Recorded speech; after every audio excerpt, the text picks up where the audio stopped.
సంక్రాంతి పండుగను రెండు తెలుగు రాష్ట్రాలే కాకుండా యావత్ ప్రపంచంలో ఉన్న తెలుగువారంతా ఘనంగా జరుపుకుంటారు. అసలు సంక్రాంతి అంటేనే పంట చేతికొచ్చి రైతు కుటుంబాలు సంతోషంగా చేసుకునే పండుగ. ఇదే తరహాలో ఏజెన్సీలో గిరిజనులు కూడా ఏడాదికోసారి తమ భూమి పండుగ రేలాను ఘనంగా జరుపుకుంటారు. భూమి పండుగ జరుపుకున్న అనంతరం విత్తనాలు నాటితే ఆ పంటలు బాగా పండుతాయని తూర్పు ఏజెన్సీలో గిరిజనుల నమ్మకం.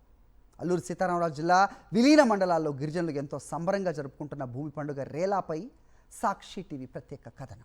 ఈ సీజన్లో అల్లూరి సీతారామరాజు జిల్లా చింతూరు మండలంలో ఎక్కడికి వెళ్ళినా రేలా అంటూ గిరిజన మహిళలంతా ఒక చోట పాటలు పాడడం కనిపిస్తుంది. తమ భూమి పండుగ రేలాను నిర్వహించుకునే గిరిజన మహిళలు ఈ పాట పాడుకుంటూ సందడి చేస్తారు. అల్లూరి సీతారామరాజు జిల్లా చింతూరు, విఆర్పురం, కూనవరం, ఎటపాక మండలాల్లో అనేక గిరిజన గ్రామాలున్నాయి. వివిధ తెగలకు చెందిన గిరిజనులు ఈ ప్రాంతాల్లో నివసిస్తూ ఉంటారు. వ్యవసాయంపై ఆధారపడే గిరిజనులు ప్రతి ఏటా నెల రోజుల పాటు భూమి పండుగను ఘనంగా జరుపుకుంటారు. అది మా భూమి పండుగ సార్. అయితే దేవుడికి అక్కడ పూజ చేసి మేము ఇప్పుడు మా వాళ్ళందరూ మంచిగా ఉండాలనేసి అక్కడ వాళ్ళు ఆటలతో పాటలతో పాడుకుంటూ అక్కడ ఉంటారు. మేము వచ్చే లోపల వాళ్ళు తిరిగి వస్తారు. ఏదో కొడితే వాళ్ళకి ఇంకా సంతోషం, మా వాళ్ళు కొట్టారు అనేసి. రేలా పేరిట నిర్వహించుకునే ఈ భూమి పండుగ వారికి అత్యంత విశిష్టమైనది. రేలా చెట్టు కిందే జన్మించిన గిరిజనులు అదే చెట్టు పేరుతో తమ పాటలు పాడుకుంటారు. వంజి కొయిదాన్ వేలా వత్తే అంటే వ్యవసాయ సీజన్ వచ్చిందని అర్థం. తొలకరి జల్లు పడగానే గిరిజనులు వ్యవసాయ పనులు తమ భూమి పూజ అయిన రేలాతో ప్రారంభించడం ఆనవాయితీ.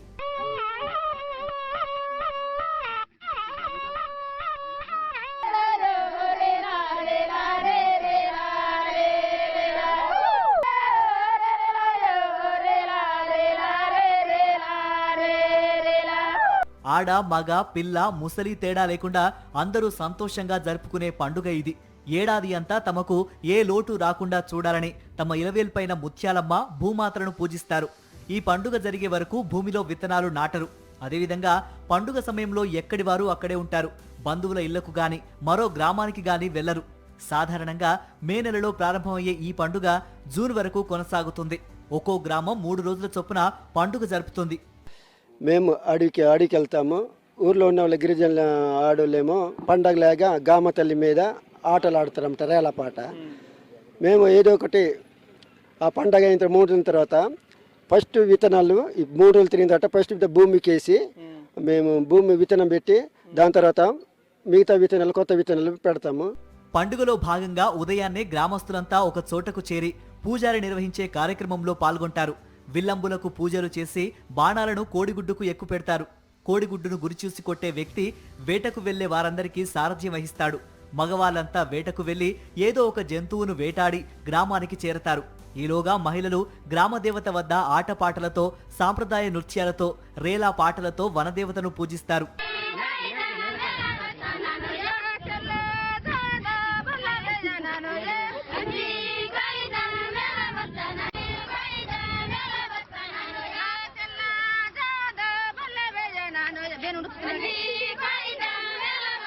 యువకులు తీసుకువచ్చిన అడవి జంతువుల రక్తంతో విత్తనాలను శుద్ధి చేస్తారు. అనంతరం గ్రామాల్లో అన్ని పంట పొలాల్లో విత్తనాలు చల్లి పూజ ముగిస్తారు. ఎన్నో ఏళ్లుగా గిరిజనులు ఈ పండుగను ఘనంగా జరుపుకుంటున్నారు. తరతరాలుగా గిరిజనులు నిర్వహించుకునే ఈ పండుగ వారి సంస్కృతి వారసత్వానికి ప్రతీకగా నిలుస్తోంది.